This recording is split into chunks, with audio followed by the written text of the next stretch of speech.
Graça e paz. Quero falar um pouquinho agora a respeito de um rei. Mas eu quero ler primeiro em Deuteronômio.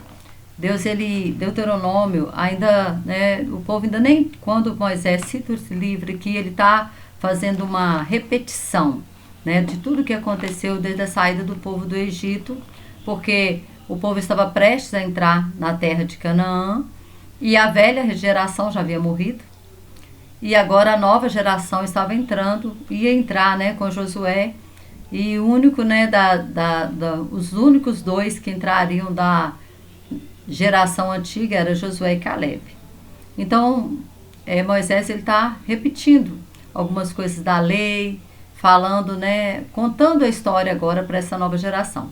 E aqui no capítulo 17 de Deuteronômio, versículo 14, ele fala assim, olha: quando entrares na terra que te dá o Senhor teu Deus, e a possuíres, e nela habitares, e disseres: porei sobre mim um rei, assim como tem todas as nações que estão em redor de mim.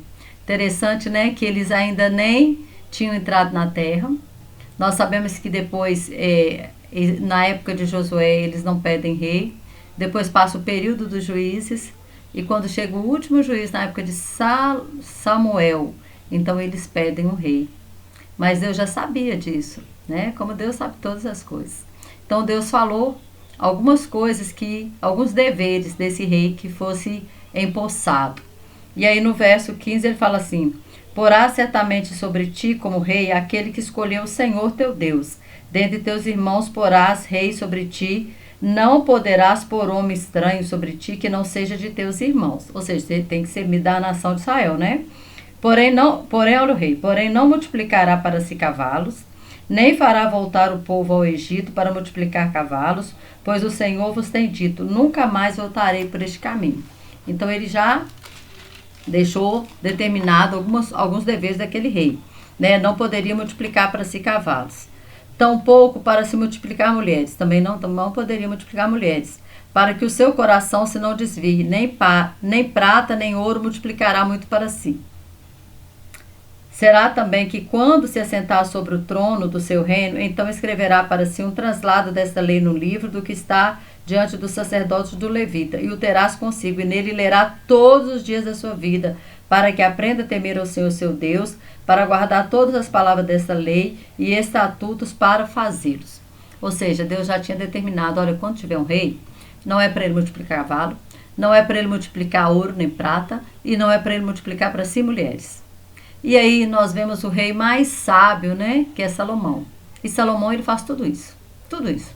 Salomão ele começa muito bem, né, mas ele termina muito mal, muito mal. Nós podemos ver um Salomão que escreveu mais de 3.000 provérbios.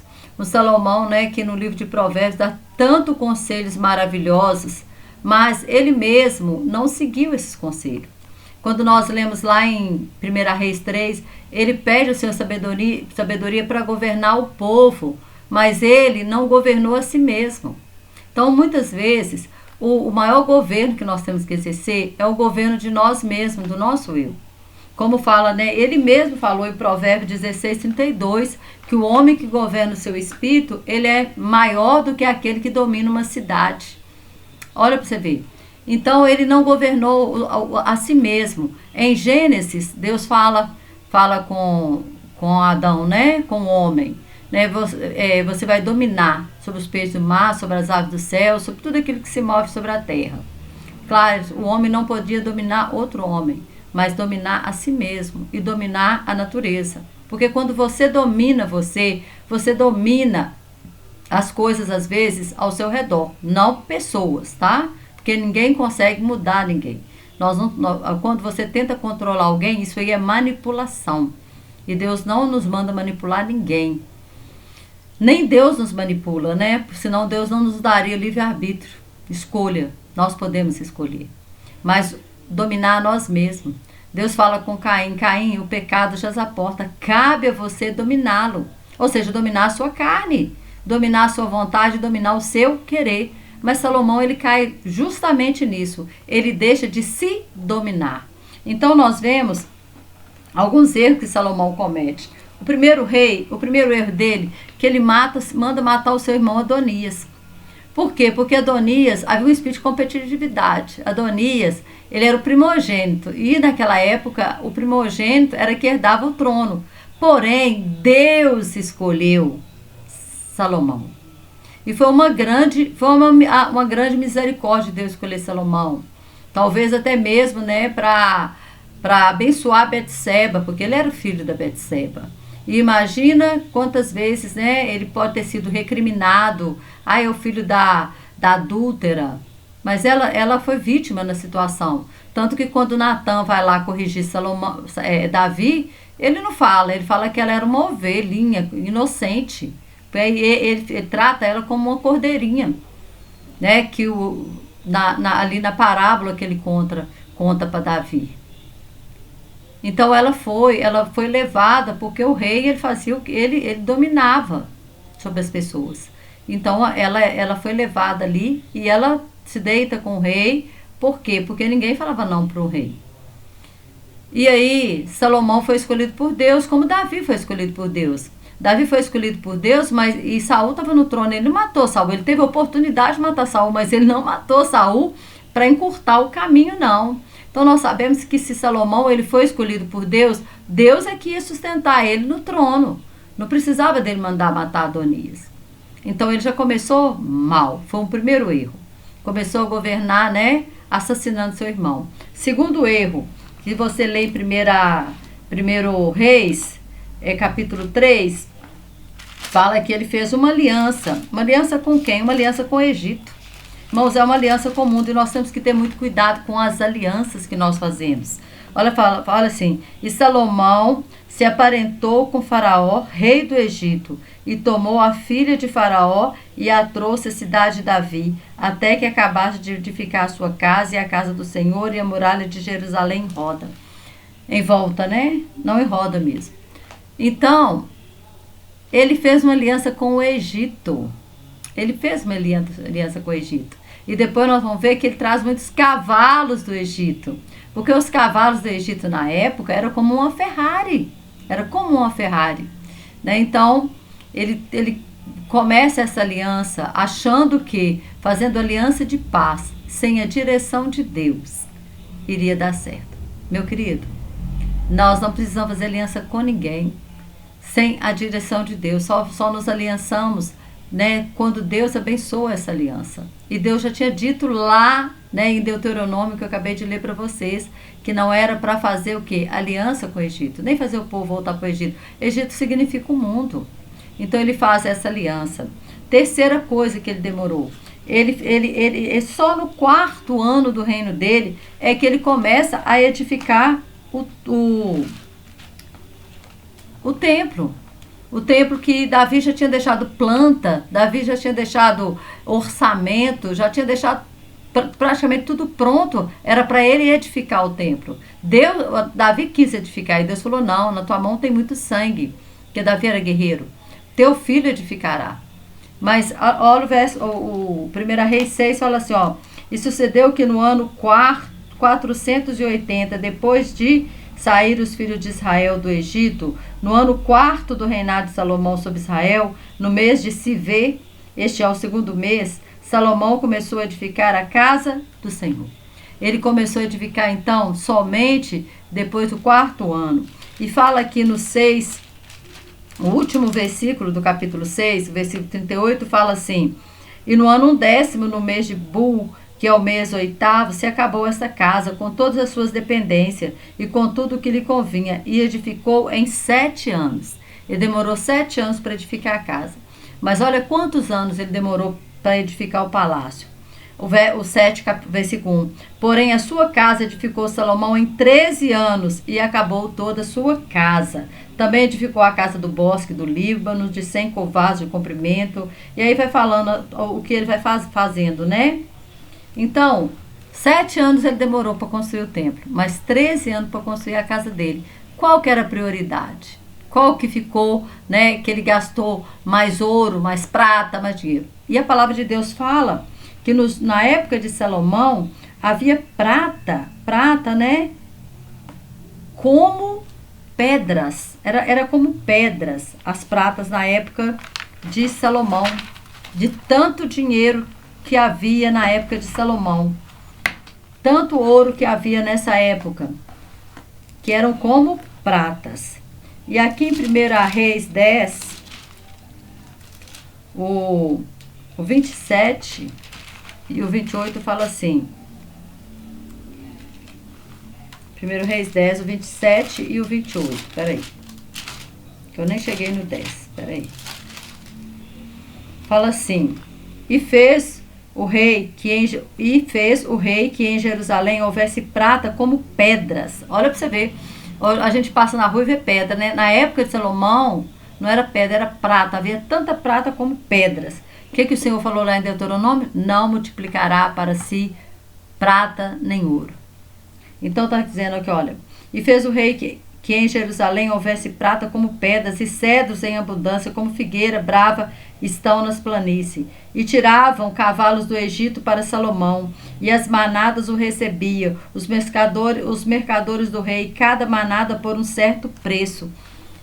Então Salomão, ele foi, e olha que nós lemos lá em Deuteronômio, que era para ter um traslado daquela lei, e ele lê naquela lei todos os dias. Para quê? Para ficar inculcado na mente dele, para ele saber aquilo que Deus havia ordenado. Mas Salomão, ele fez tudo contrário, tudo contrário. Multiplicou mulheres, fez aliança com o Egito, fez aliança com várias outras nações, que Deus, né, disse que não era para se aparentar. Se você lê em Números, Deus fala assim que não era para eles se aparentarem com cananéias, com o povo, né, de outras nações. E Salomão faz isso. E Salomão multiplica para si cavalos. E ainda Salomão colocou um jugo muito pesado sobre o povo. Por quê? Olha a ruína de Salomão. Irmãos, 1 Reis, né? O 4, olha o que Salomão faz. Coloca um jugo muito pesado sobre o povo. Quando a gente lê, parece que não, né? O 7, olha, o 7 fala assim: tinha Salomão 12 provedores sobre todo Israel, que proviam ao rei e a sua casa. Cada um tinha que prover um mês no ano. Mas olha a provisão que cada um tinha que levar por dia. Aqui nós vamos falar por dia. Era, pois, o capítulo 4, o verso 22. Olha a provisão diária que era. E era, pois, o provimento de Salomão cada dia 30 coros de flor de farinha. Sabe quanto que é 30 coros? 3.000. 3.000. Flor de farinha era a melhor farinha que tinha. Cada dia, então, eles tinham que prover 3.000 quilos de farinha da melhor farinha. 60 covos de farinha. Isso aqui era a farinha, né, de comum. Aí era 6.000 por dia.